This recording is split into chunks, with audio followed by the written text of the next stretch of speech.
After all this was over, I realized what had really happened. It was a double conversion. Not only had this make-believe prayer converted this atheist on the floor, it had also converted this atheist doctor that it was working on him. That's the only reason I can appear to you here now, to tell you that there is a life after death, and it ain't all good. Most of you viewers out there can tell the difference between simple fainting, clinical death, and biologic death. Charles McCaig, take that case for example, who was on the treadmill. I could tell that he was in clinical death. He had a startled question on his face. He was about to ask the question. He looked dumbfounded at me as he's walking on the treadmill. I noticed his heart had stopped, his breathing had stopped, but he was still walking and talking for a minute or two before no blood flow to the brain registered, and he dropped dead. He was dead and didn't even know it. I should have told him. But what did he do? As soon as we started the clinical death treatment, CPR, we started the heart up again, started breathing again, he came back. This was a case of clinical death. Now, biologic death would have occurred if 4 to 6 minutes time had intervaled between stoppage of heartbeat supplying the brain and breathing stoppage. After that, brain cells, as the most sensitive cells in the body, start dying. Rigor mortis sets in, meaning stiff as a board, and now we need the resurrection. Only God can do a resurrection. We're doing resuscitation, something we're permitted to do.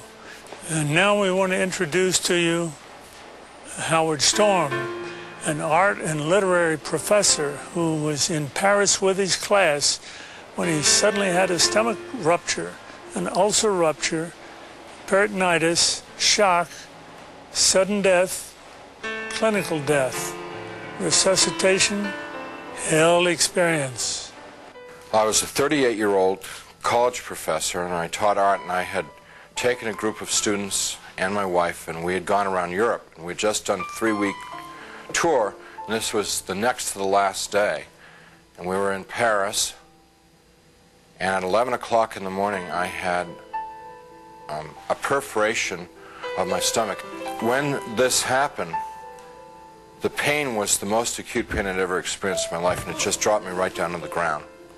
And so I'm twisting and kicking and moaning and screaming and yelling around on the floor, and my wife called an emergency, called the desk, and they called an emergency service. A doctor came, and he called an ambulance because he knew what was wrong, and they took me about 8 miles across town to the public hospital, to the General Hospital of Paris, where I was taken into emergency, examined by 2 more doctors who knew exactly what was wrong with me, and then they took me away to the surgery hospital, which was a couple blocks away. And I was parked there because there wasn't any surgeon available to do the surgery. And so there I lay for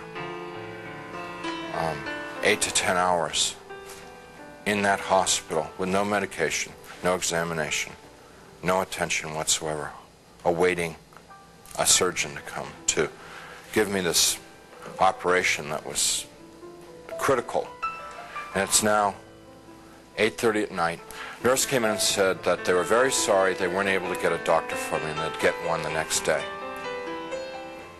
Well, when she said that, I knew that it was over for me. I knew that I was dead. The only thing that was keeping me alive was I didn't want to die. I was scared to death of dying, because as far as I knew, I was an atheist, non-believer, person who lived for the gratification they could get out of the moment, and like dying to me was like the worst. I mean, next to the pain, dying was the worst thing that could happen to you, because it's the end of life and there was no more, there wasn't anything else.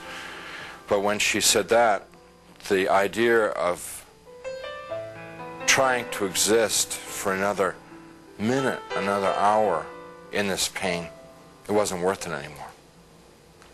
I'd been hanging on in the hopes that they told me that they'd get a doctor and do the surgery and open me up and fix the problem inside of me, but when they said they couldn't get one. So I said to my wife, it's time for us to say goodbye because I'm going to die now. And she got up and she put her arms around me. I'm lying in the bed and she told me how much she loved me, and I told her how much I loved her, and this makes me really sad to think about this. And we made our goodbyes, you know, said those things that you'd say to the who'd been married 20 years, say all those kinds of things. I can't tell you because I'll just start crying, but she finally sat down because she knew it was over. And I knew. And it was just so hard looking at her, crying like that, and I just closed my eyes. Just let it go. And I went unconscious. I probably was unconscious for a very short while. A few minutes, probably. And I was conscious again. And I looked, opened my eyes and looked, and I was standing up next to my bed. And I knew exactly where I was and what the situation was. I mean, there was no confusion in my mind. I felt more alive, more real than I've ever felt in my life. You know, people ask me, you know, were you a ghost? I was just the opposite. Very alive. As I'm looking around the room, I see that there's, underneath the sheet on the bed, there's something under the sheet, a body. And so I bent over the bed, the head was turned away from me, and I looked at the face, and it looked like me. But that wasn't possible because I was standing there, I'm alive, I'm great, you know. I mean, I'm more than great, I'm like, you know. And so I tried to talk to my wife. Can't you hear me? And, can't you hear me? you know, she couldn't hear me or see me. That's not me. But I thought What's going on that she here? just was ignoring me. So I got very angry at her for ignoring me, for not paying attention to me. And I'm screaming and yelling at her, what's going on here? Why is this body in the bed that looks like me, and how to get there and stuff like that. And I had a sneaking suspicion that the body in the bed was me. But I didn't want to think about that because that was too scary.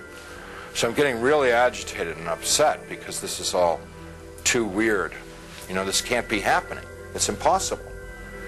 I've got a hospital gown on, and it's like really, everything's really real. And I hear people calling me outside the room, and they're saying to me in soft, gentle voices, Howard, you got to come with us now. Come quickly.